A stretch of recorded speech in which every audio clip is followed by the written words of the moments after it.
Lauren Mitchell lived for the ocean. She believed every creature, even a killer whale, could understand love if you gave it patiently. For years, she studied orcas, convinced that trust could close the distance between two very different worlds.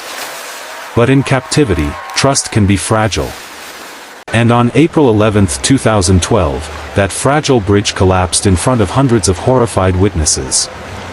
Join me as we revisit a show that was meant to inspire wonder, but instead carved a memory that would haunt everyone who saw it. SeaWorld Orlando, where fantasy meets the surface of the sea.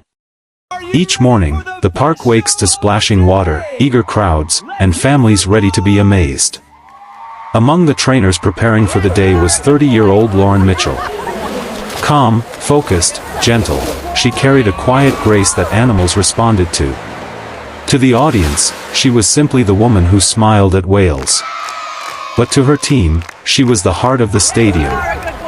April 11th was supposed to be ordinary. A routine show. Predictable. Safe.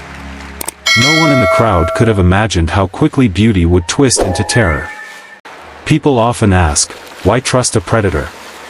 For Lauren, the answer was always the same, love. But love cannot change what nature designed to be wild. Lauren had spent 6 years at SeaWorld. She worked with many orcas, but one stood above the rest, Naira, a massive female born in captivity, a whale who had never once touched the open ocean. To Lauren, she wasn't a performer. She was family. She understands me without words, Lauren often said. Their bond captivated audiences, a woman and a killer whale moving like they shared one heartbeat. But beneath the smiles, something else was waiting. Scientists had been sounding the alarm for years. Confinement, loneliness, and constant noise were carving invisible wounds into captive orcas. Creatures built for the endless ocean were being kept in concrete tanks, and the consequences were becoming impossible to ignore. Anxiety. Unpredictability. Sudden bursts of aggression. Lauren knew these warnings. She had read every report. But she believed her patience, her voice, her love could calm any storm inside Naira. Yet nature always has a breaking point. Stay with me, because what begins as a breathtaking display of trust and beauty is about to unravel into a moment that no one in that stadium would ever erase from their memory. Ladies and gentlemen, welcome to SeaWorld's Ocean Odyssey. Give a warm cheer for our trainers, and the incredible Naira. The crowd erupted into applause. Thousands of eyes fixed on the shimmering surface of the pool as Lauren stepped forward, her wetsuit glistening beneath the Florida sun. She welcomed the audience with a calm smile. Then Naira rose beside her. 5,000 pounds of raw muscle and razor-sharp intellect. The orca exhaled, spraying the front row with a fine mist. Laughter rippled through the stands. Parents cheered. Children squealed with delight.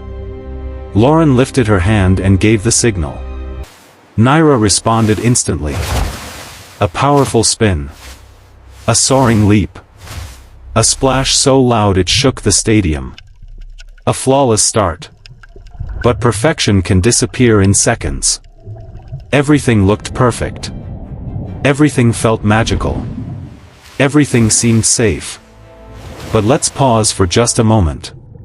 Before we continue, tell me in the comments where you're watching from. If you're proud of your country, drop its name below. Let's see how far this story travels across the world. And if stories like this move you, don't forget to like, share, and subscribe. Your support helps us reveal the hidden side of marine parks, and the truths people rarely see. Now, let's return to the tragedy. As the show moved forward, Lauren sensed something wasn't right. Naira's movements had changed, her turns were sharper, her dives growing longer and more deliberate. Between tricks, the huge orca paced the tank's perimeter, her dark eyes locked onto Lauren with unusual intensity. Anxiety. Unpredictability. Sudden bursts of aggression. Lauren knew these warnings. She had read every report. But she believed her patience, her voice, her love could calm any storm inside Naira. Yet nature always has a breaking point. Stay with me, because what begins as a breathtaking display of trust and beauty is about to unravel into a moment that no one in that stadium would ever erase from their memory. Ladies and gentlemen, welcome to SeaWorld's Ocean Odyssey.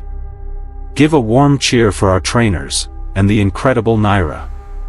The crowd erupted into applause. Thousands of eyes fixed on the shimmering surface of the pool as Lauren stepped forward, her wetsuit glistening beneath the Florida sun. She welcomed the audience with a calm smile. Then Naira rose beside her. 5,000 pounds of raw muscle and razor-sharp intellect. The Orca exhaled, spraying the front row with a fine mist. Laughter rippled through the stands. Parents cheered. Children squealed with delight. Lauren lifted her hand and gave the signal.